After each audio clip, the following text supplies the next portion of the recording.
September 16th, 2022. One day after the date when Herr Putin said that he would, his forces would have entire control of the Donbass, the Luhansk and Donetsk oblasts. And instead, the Ukrainians have made a stunning counteroffensive. They just stunned the world. And no doubt they even knocked the Russian propagandists off their game for a while, but they're back. You know, it was all according to plan. But there's no way that Russia planned to give back a big chunk of the territory around Kharkiv. In fact, they had made one of their statements of the Russian military earlier on, I believe in August, that they would make another push towards Kharkiv. So the Ukrainians are left with the difficult task of digesting everything that all of the advances that they've just made, while at the same time having the somewhat incongruous task of continuing the offensive, because they've knocked the Russians so effectively off their game, off their feet, that in a situation like that, we don't want to let too much time pass. But it's a difficult task that they have there, as in the entire surroundings of Kharkiv that they've now taken, reoccupied, because not only are they left with millions upon millions of dollars worth of Russian equipment and ammunition, and Russian POWs that have to be interviewed and processed and taken somewhere else. And not least, and horrifyingly and not surprisingly, that they're in these occupied territories. The Russian army continued its horrors of war crimes en masse, mass killings of civilians. And so that is all being investigated, uncovered, and sadly, bodies retrieved from temporary graves. So none of it's surprising. It's all part of the playbook. And it all shows evidence of the exhaustion of the Russian forces. If they had more forces and they were able to stop that offensive, they would have. And just the stunning brilliance of the Ukrainians, who long advertised their Kherson event. Even while I was in Ukraine, they were talking about the Kherson counteroffensive way back in June, possibly even in May, I don't remember, but certainly in June. And they have indeed done just that, and they drew just as one might have hoped. They drew Russian forces from other areas of the front into the Kherson, across the Dnipro, blew the bridges so that they can't get the equipment back over. And they have indeed started the offensive there. And as I see it, they've got no rush to continue it. They can go hunting, they can go orc hunting there and continue to deplete Russian military capabilities, because Russia can't bring across a lot more heavy equipment, the tanks and half-tracks and everything else. And at the same time, Ukrainians are holding those forces, the Russian forces that have there, so it's just as though they didn't exist for as far as the other parts of the front, because Russia certainly can't withdraw those forces from the Kherson Oblast, because that would end that occupation, the Russian occupation of that area, that much faster. So Russia is between a rock and a hard place in several areas of the front, and Ukraine has the initiative. They have the manpower and woman power, What they still, to some extent, no doubt they would like more ammunition and supplies and heavy equipment, tanks, to be able to push forward and to make this over as fast as possible. But they're doing incredibly well with what they've got, and the Russians have done a great job of supplying them. I would say right now probably Russia vies with the U.S. in terms of being the main supplier of ammunition and equipment to the Ukrainians. But it also goes without saying that it's no secret that the equipment that the U.S. has supplied, and the other Western allies, including Germany, Great Britain, in the past 2 months has just been devastating, just ground the Russian offensive to a halt. Russia made the temporary and limited gains around Severodonetsk and Lysychansk, and all of that is now in doubt as the Ukrainians push back. But the long-range artillery systems and the missile systems and the rocket systems that the U.S. have provided, the so-called HIMARS systems, have been utterly devastating, and that support will continue. At this point, mid-September, there's no let up in the resolve of the Western, and you see that even the more tepid of the Western partners have sort of continued their support of Ukraine and show no sign of really backing down. No one's afraid of Putin and what he might. Obviously, he can do a lot. But even everything that he does is of a piece with the failure, the bankruptcy of the entire campaign. So everything that they've done recently in terms of blowing a major dam, a hydroelectric plant, and flooding a city near the north of Kherson, and hitting a major power station outside of Kharkiv. All of these things are of a piece with the Russian military, and none of it is in any way diminishing the resolve or the strength of the Ukrainian effort overall.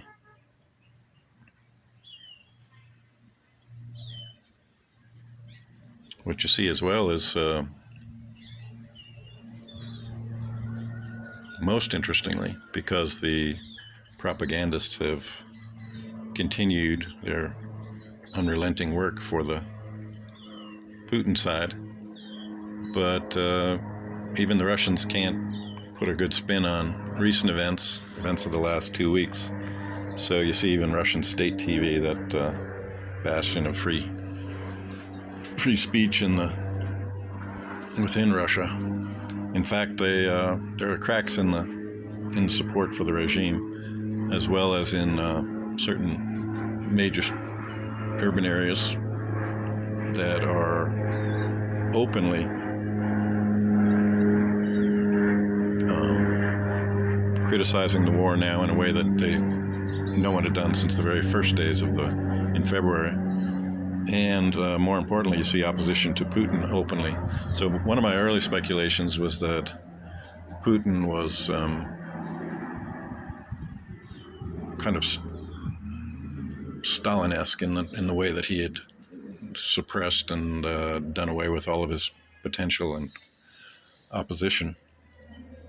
But Stalin would have never allowed any kind of internal opposition in the same way that is happening now. So whether there is a real opportunity for the Russians to do something about this in the short term, as opposed to waiting it all out and living with Putin for however many more years he lives, well, we still don't know that part. But it's a good sign to see that within Russia itself, people are starting to pipe up. And of course, there's interesting sites. I don't know how widespread these are, widely known these are, but it's interesting to see the people who have really taken very courageous stands within Russia by just putting out their social media channels and and saying some things that are surprisingly truthful in terms of what things are like inside Russia and what people really think about everything that's going on. It's clear that at least a good percentage of young people really have no support for the regime, the war in Ukraine, or Russia as it has evolved in more recent years. This is a true tragedy for Russia as well, and that's the part I think we have to remember. So not to blather on too long, I want to draw attention to a couple of the passages that I put in from two different entries in my recent book. So it's called Notes from Ukraine, The Shield of Europe, and it's available through Amazon, and it is a fundraiser for Ukraine, and Ukrainian, undoubtedly civilians will get the assistance to civilians who have either directly suffered as the result of the war or that their family members in the military, that they've lost near loved ones. So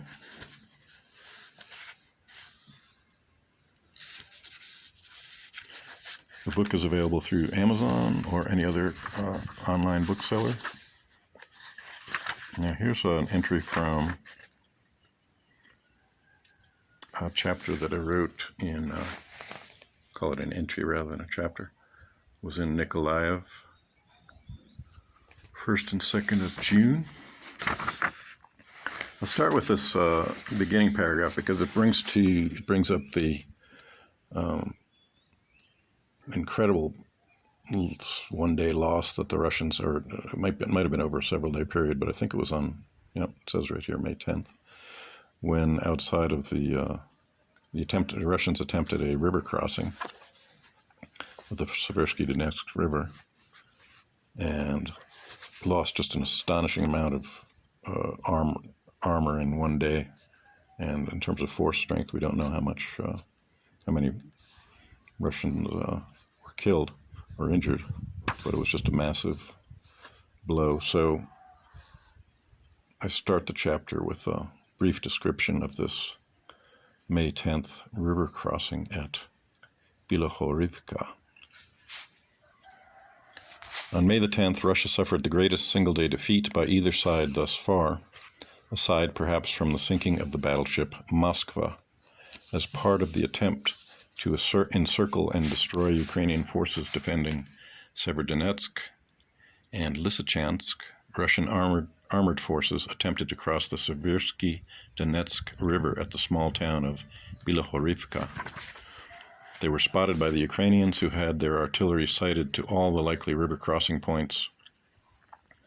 As Russian armor massed and pontoon bridges were assembled for the river crossing, Ukrainian artillery devastated the site, and a couple of battalion groups of Russian armor, as many as 70 tanks and other armored vehicles, were destroyed and left on the riverbank. Again, no one knows how many Russians or their allies were killed in the debacle, although the number was certainly several hundred. The chapter title is my clickbait, my exaggerated assessment. You might almost call it propaganda. It's my answer to the headlines, call them headlines, the titles for internet news stories. Too late for Ukraine, they say. Is Russia winning? Or even, will Russia starve Ukraine to death? And these, I would point out, sitting here now, were the kind of stories that were being put out 2 and 3 months ago by the big mainstream news channels. I mean, this is, Russian propagandist channels and internet sites aside. And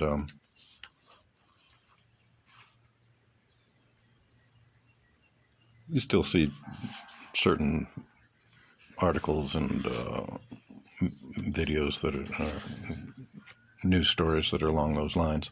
But typically, those are more on the Russian propaganda sites now.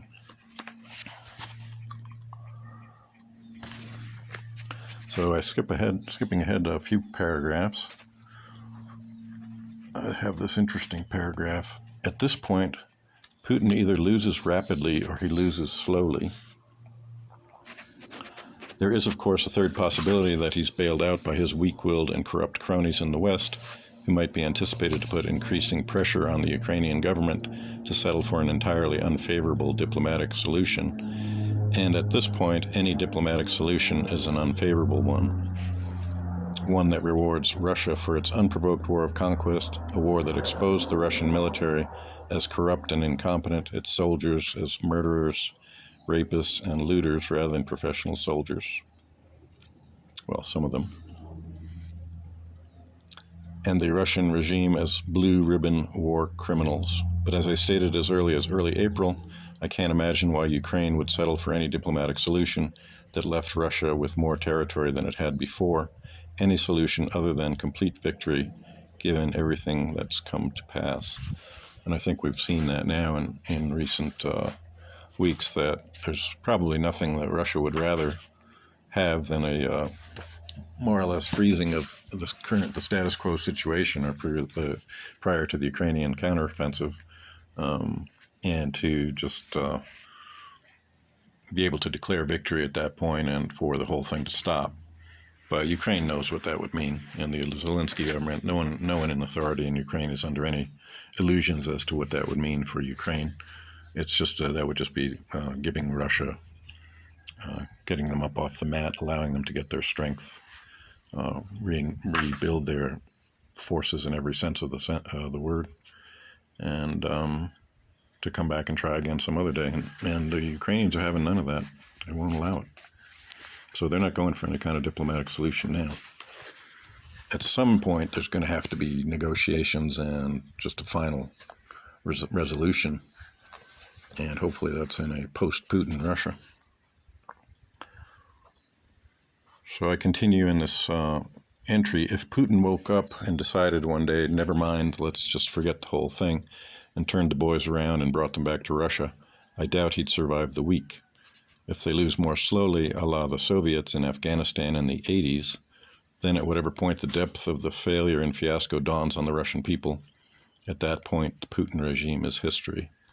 The best Putin might hope for under the circumstances is that he hadn't survived the day, that whatever incurable illness he's rumored to be suffering from had taken him first.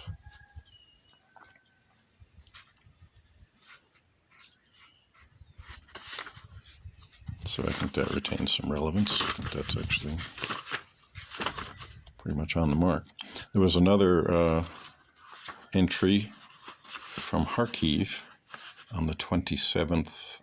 I wrote this on the 27th from when I was in Kharkiv, and then I revised it in Lviv on June 22nd before I left Ukraine, and I called the entry "The Cautious Approach."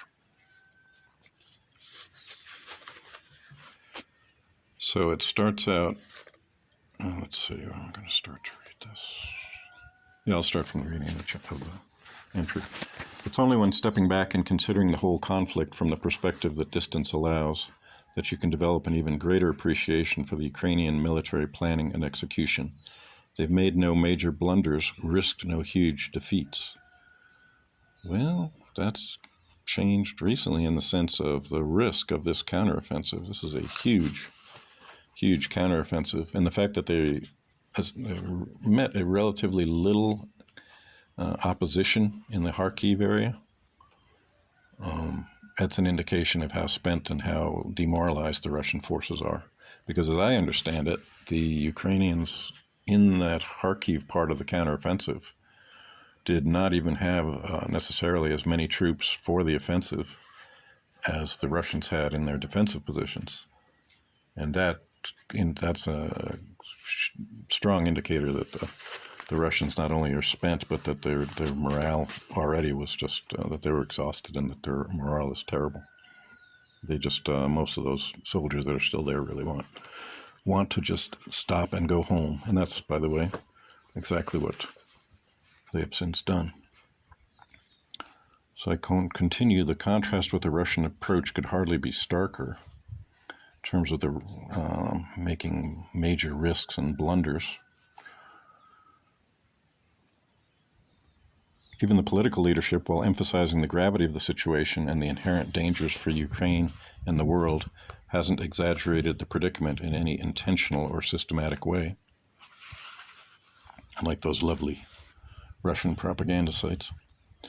We could look at the accounting of war damage, of figures for enemy killed and wounded, of Russian equipment destroyed, and assume that it includes some exaggeration. But everyone understands that such numbers coming from one of the combatants are estimates, sometimes guesses, and that individual squad and platoon leaders might overestimate the damage they've inflicted, as happened in all armies. And then I want to read these last few paragraphs. What will be Ukraine's military, and again, so I was writing from Kharkiv in late May.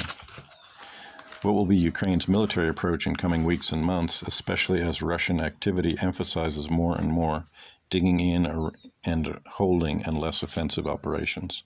Early on, of course, Ukraine was limited in its offensive operations by the men and material it had on hand.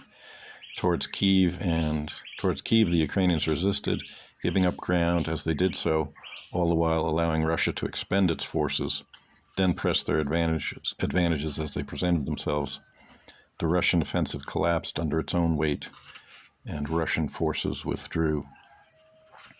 Now in the east of the country, will Russia have an easier time of holding its advances? Will Ukraine launch a major and concerted counteroffensive? Well, we have the answer to that question.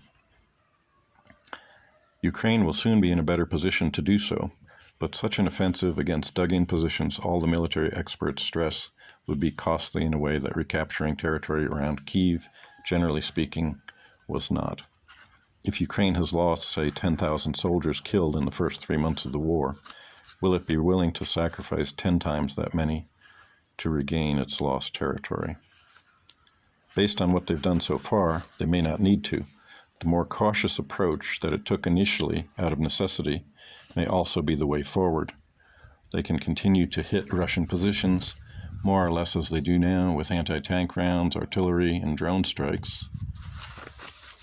And of course, the new weaponry that the U.S., Great Britain, and others have provided. Pushing limited advances with infantry to mop up areas from which the Russians retreat. That is by far the slower approach, risky from the standpoint of exhaustion as months drag on to years, but Ukraine has already abundantly shown that it has the will to resist and to continue the fight. Russia has already demonstrated the opposite, that when the losses, especially of equipment and ammunition, get substantial enough, they will withdraw. Russia shows no sign of having sufficient ground forces to control even the limited territories they've occupied. They may withdraw in tiny, excruciating face-saving stages, accustoming the Russian people gradually to the fact that a tremendously costly military adventure has been perpetrated essentially for nothing. They may think that the Russian people, especially those living in and around Moscow, will be inclined and willing to forget the whole thing. Putin may go on as ever, unopposed within, relatively popular, especially among the old and the ignorant, supported and propped up by cowards and fools in the West. Well, I think we have some cracks in that assessment. It looks like Russians are beginning to speak up and lose their fear. And I end the entry. The bolder approach from Ukraine, costly and deadly as it would certainly be, holds with it the possibility of a decisive end to the war, something like total victory, with Ukraine potentially regaining all her lost territory. It would guarantee Ukraine's borders and secure the nation's future for decades, if not centuries. Not least, it would almost certainly deal a fatal blow to the Putin regime. All of that may argue for the attempt. There's an awful lot that argues against it. So that's how that entry ends. But I think if we look at the Kharkiv part of the counteroffensive, that they were able to do both. They were able to both make this stunning advance and that witnessed the collapse of the Russian forces at the same time with a limited troop force. So I'm not saying that it wasn't costly and that they didn't lose plenty of men. I don't know. I don't have any accurate The Russians come up with concoct numbers about how many thousands of Ukrainians they have been lost in this, but I don't believe those for a second. And I think anybody that believes anything coming out of these Russian propaganda sites is really naive at best. So I'll just plug the book one more time. Notes from Ukraine, The Shield of Europe. Wrote it while I was in Ukraine, and got to raise some money for these folks. And I'm going to get it into the right people's hands, people who have directly suffered and will continue to have losses that they cannot be basically ever recover from fully, because we're talking about people who have been maimed and killed, and there's going to be plenty of need there for this year and beyond for many years to come. And I think we all really need to step back and realize what a debt we owe to Ukraine as well. So that's not to say that Ukraine is going to be looking for compensation from the West. They need to look for compensation from Russia, the Russian regime. But we need to just maintain the course in terms of supporting Ukraine as much as possible, helping them get through this economically, and helping them rebuild after the fact.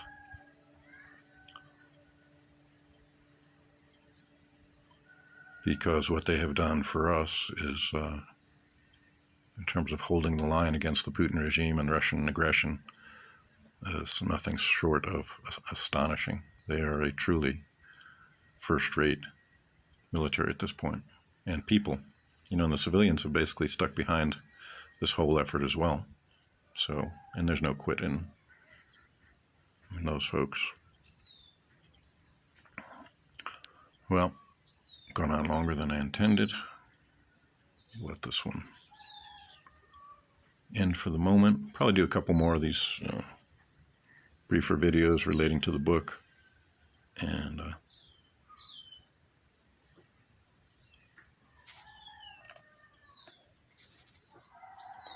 couple other videos that I have in mind for the coming weeks.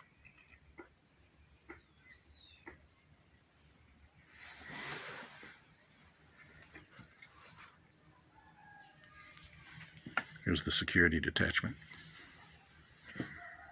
Slava Ukraine.